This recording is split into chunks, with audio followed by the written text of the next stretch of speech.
stop it. You're gonna get us copyrighted. But the boys are back. That's it. Mario and Luigi have a new entry in their appropriately named series, and it's the first of this title on the Nintendo Switch. But is it any good? Goodbye, the show where I tell you about a thing and whether or not you should actually buy that thing. Today, that thing is Mario and Luigi Brothership.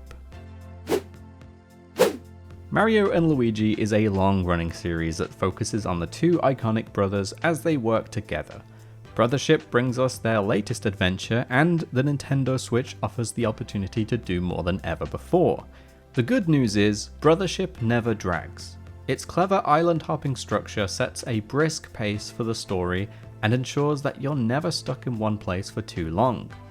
It's a long game, but it never feels too long. That's in large part thanks to the variety it offers. Brothership uses its archipelago of worlds to explore not just different biomes, but different genres and tones. You'll still get the lava world and the ice world, and the lava and ice world, but you also get a murder mystery style detective sequence in a sleepy little village. There's a heist episode filled with surprisingly complex puzzles. One of the islands is just one big hedge maze that you constantly have to reorient by rotating the wall around. Near the end, there's an honest-to-God psychological horror sequence unlike anything I've ever seen in a Mario game. It has great platforming and great role-playing, and it knows when to mix things up to keep it from getting stale. The length also benefits the story, which is surprisingly mature and impactful for a Mario game. Concordia, the oceanic world Brothership is set in, and its inhabitants didn't immediately grab me, but the game's commitment to its theme of connections, both stylistically and narratively, eventually won me over. Despite myself, I became invested in the plight of the Plug people and the reunification of Concordian society beneath the Unitree. The themes are so well executed it makes the traditional theme park approach of other Mario games feel half-baked. More than that, I'm impressed by the depth of its combat.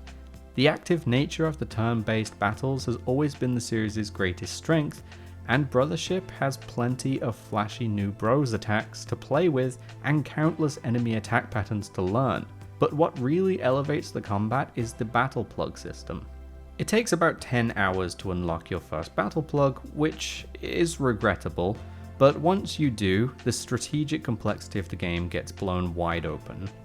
Across so many turn-based battles, the combat never got dull because there are so many different techniques and combinations to discover, and every new plug you unlock adds exponential complexity to the whole system.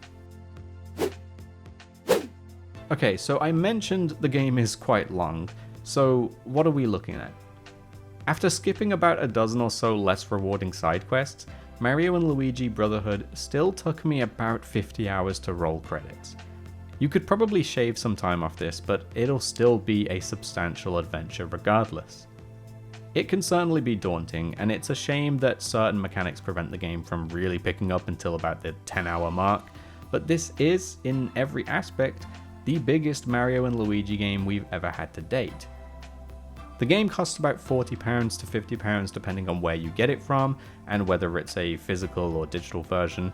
Pretty much standard for these sorts of games, especially from Nintendo, just shying away from the big budget £60 and £70 games. While some similarly priced Nintendo games might offer only 5 to 10 hour experiences, the depth and longevity here certainly helps to make it feel worthwhile, and you'll get plenty out of the experience. There's only a small amount of frustration in a big sea of great experiences here.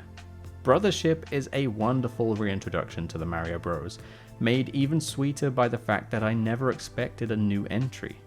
It's nostalgic in all the right ways, and does more than it needs to honor the games that came before, but most impressive of all is how much of an evolution it is for the series. This is the first Mario and Luigi on Switch, and it very much feels like the series' first big budget home console entry. It's so much bigger than any of the older games, but not just in terms of playtime, but in terms of ideas too. The only bad thing about Brothership is that it sets the bar so high that there's no going back to the originals now. Mario and Luigi Brothership is definitely a good buy.